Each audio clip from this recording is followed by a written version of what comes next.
And he brought the sunshine as well. So Liz, if you'd just like to stand here, facing the camera, so everybody can see you around the screens. Yeah, face the camera there. So Lewis, a Sunday off, and you come and join us. Thanks so much for coming. It's a pleasure. Yeah, hi everyone. Thank you for the warm welcome. No, it's. I'm glad the weather in Geneva. The weather, it was raining, so it's great to be here and get a bit of a tan today. So that's why you came here, because of the weather. You know, I came here to see everyone. A bit surprised to see how many people are here. Now listen, what a difference a win can make. Yeah, I've had some wins already, so... No, I know, but last week was amazing, wasn't it? I mean, would it be fair to say it was a relief? After the race, you seemed so happy, a different person from the last few weeks. You know, what were the emotions? To win your first Silverstone Grand Prix in your second attempt, it's something obviously very, very special. But to win, knowing the build up to it, knowing that you got your home crowd there, knowing that everyone's there to support you, everyone's excited for the race, even though the weather wasn't great. To win in your home grounds, it couldn't be better. So it was all sorts of emotions were going. Now, the wetter the better, it would seem for you. How come you? Because the others were rubbish, weren't they? I mean, any tips for the other drivers?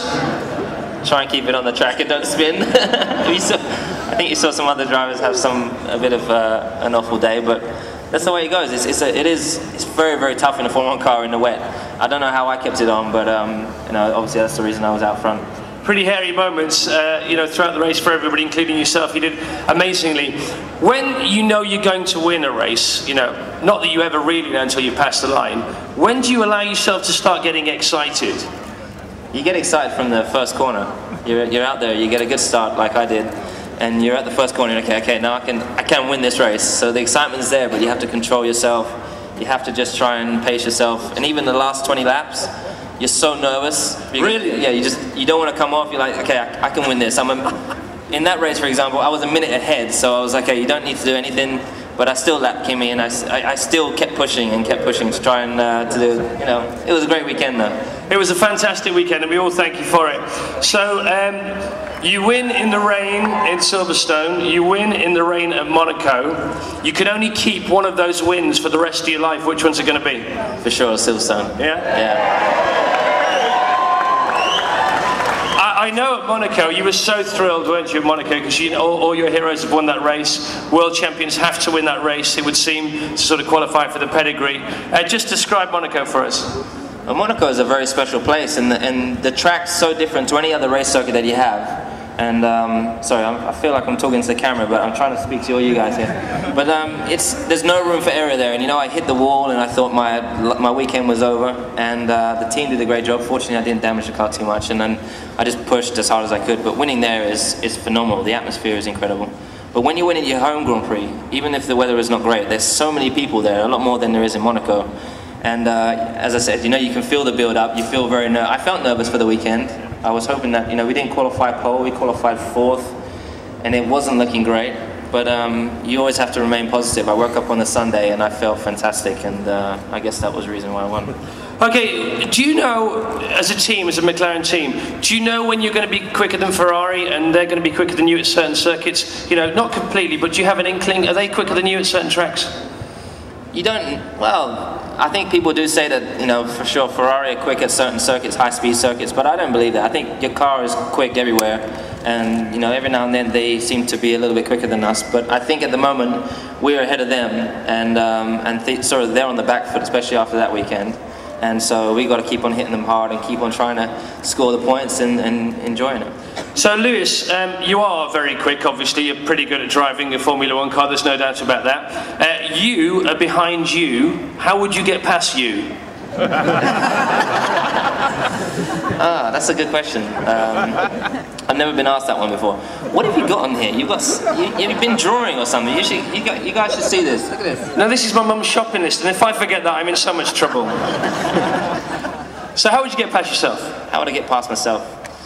I have to say I'm very, very difficult to overtake, I would say. When I'm out front, there's no overtaking me. I think you could see it last year, especially at Indianapolis or something. I try to make my car as wide as possible, so I'd probably have to force myself into an error in some way by doing a dummy move. You know, for example, pretending I'm going down the left, but then go to the right or something. I don't know. We have to see. All right, now listen, when we go through red lights, we get points. When you go through red lights, you lose points. What's going on there? They need to change that around, don't they, Lewis? I had a feeling you could bring that one up. Yeah, I mean, the rules are twisted, aren't they? That's not right. It's just crazy. I mean, you can have some of my points next time that happens. It's fine. And, you know, you learned a lot last year. There's no doubt about that. You're always learning. We're all always learning in life. Would it be fair to say you've learned this year more than you did last year? Probably no. I would say I probably learned just as much. I mean, last year was obviously my first year. There's so much going on. I think I was growing as a person. You just cannot imagine the experiences I was having, you know. I'm just like all of you guys, and all of a sudden I was thrown into this world of glitz and glamour, and there were all the race weekends, traveling to different places, staying in great hotels. It was just a completely different experience for me, so I was trying to take all that excitement and control it and keep on performing. I performed fantastic last year. This year I feel a lot stronger mentally and physically, but it's obviously I think we still had 5 podiums out of 9 races, so it's still, consistency is not too bad. But there's always surprises and you can't cater to them. You never know what it's going to throw up to you, life and the track and everything else. Exactly, and you know, I've been racing since I was 8 years old, and every day on every Sunday before the race, I always have the same nerves, and I can never control it. If I always try to sort of come up with a formula or a way to deal with all the nerves or deal with the race to make sure that I win. And it's always different. Always something different happens. You know, it could be raining, it could be dry. You always start in a different position. There's always a different crowd. There's always a different vibe. So it's all about just trying to take it all in and do it the best job we can. Now, you know, how do you sleep the night before? Because you must be so excited, going through things in your mind, nervous. Do you have a tip for us all? Because, you know, some of the guys have got a big interview for a job tomorrow and they need to sleep tonight. How do you do it?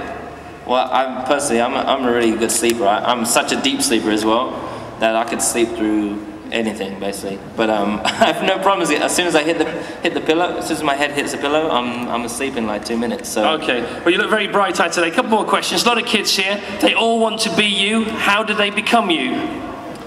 Well, firstly, I'd say you don't want to be me. You want to be yourself. I think it's important that you're yourself. And I know there's a lot of people that probably don't have any clue of what they want to do in the future. But you know, you just have to search for it.